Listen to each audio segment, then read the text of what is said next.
let's jump over to the Panthers and the Buccaneers, a divisional battle in this one, and one in which I think will be kind of lopsided. So right now, over under 47.5, I feel like that is probably a bit high. The Buccaneers defense pretty strong. Panthers defense very not strong, very weak. Buccaneers favored to win this one by 9. And last week we're able to successfully at least slow down Drew Brees and the Saints. Drew Brees didn't even top out over 200 passing yards. Alvin Kamara barely had anything going on the ground. Only reason the Saints dominated that game was because their defense was much better than the Buccaneers offense. And, in this one, I think this would definitely be a get-right game for Brady and co. in Tampa Bay. Panthers were not able to do anything to slow down Derek Carr and company last week. And while Brady definitely didn't look as sharp as we were hoping he would, there's no way I'm projecting the Panthers to win this game against the Buccaneers, especially at home. Like, this is going to be a really tough game for the Panthers, especially on defense. So in terms of who would start on the Panthers, I mean, of course you're starting Christian McCaffrey. That's never in question, even when he plays the Bucs. And last year, the only team he played that was a poor start for him was the game against the Bucs in week 2. So I mean, like, I get the logic for, maybe he's gonna no.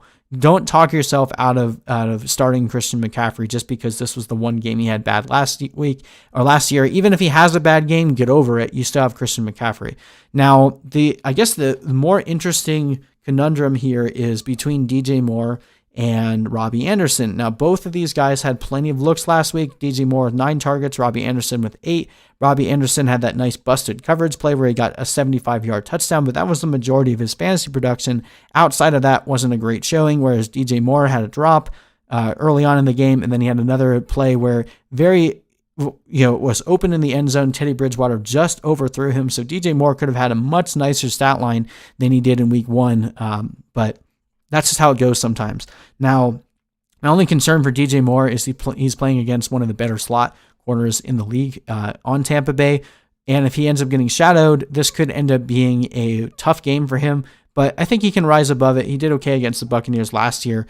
So if I had to start one, I'd definitely be starting DJ Moore over Robby Anderson. And season long, I would much rather have DJ Moore. Like, I feel like DJ Moore is a great buy low candidate. And if he has another poor performance against the Buccaneers, it's to be expected. I mean, they just shut down Michael Thomas. So if DJ Moore starts out with 2 poor performances, that's going to make a really, really nice buy low option for an incredibly talented guy with still the potential to have a really nice season.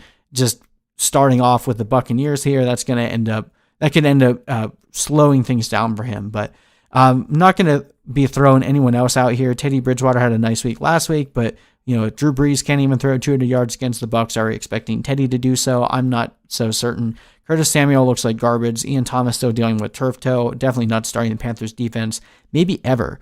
So the more interesting questions here on the Bucs side. So I think Ronald Jones is a great play this week. He looked better than Fournette last week, and he had the majority of the carries there. And the Panthers are the worst run defense in the league, so that's pretty much a smash for me. I guess you could talk yourself into flexing Fournette, but I wouldn't risk it at this point. Wait until we actually see him demand significant touches before you throw him in your lineup. Brady is a great start this week. The Panthers, again, just not a great defensive team. Godwin is in the concussion protocol. That's why I have the little asterisk there. So if he starts, obviously you're going to start him. Monitor that situation. Chance he doesn't go. It looks like Evans is progressing nicely from that injury. So Evans is going to be a terrific start this week, and hopefully Godwin plays as well. If Godwin does not play, then I think Scott Miller actually becomes a really interesting flex there, because we know how Brady loves the slot receiver. Godwin played, I think, about 65% of the slot routes last week. So if he doesn't play, Scott Miller becomes a really interesting guy in this game that we're expecting Brady to be pretty dominant. And I think the Bucs defense is definitely a good start this week. As I mentioned, Fournette, not someone I'm really looking to jam into my lineup at this point. And then we need to get a few more data points between Rob Gronkowski and O.J. Howard. If I had to bet, I would say that O.J. Howard is going to end up being the better tight end to own as the season goes on. But in terms of week 2, I'm probably not going to try to start either of them. And at this point, you should be able to tell I'm pretty bullish on the Bucs this week. So I have the Bucs winning 31-17. That is my final prediction.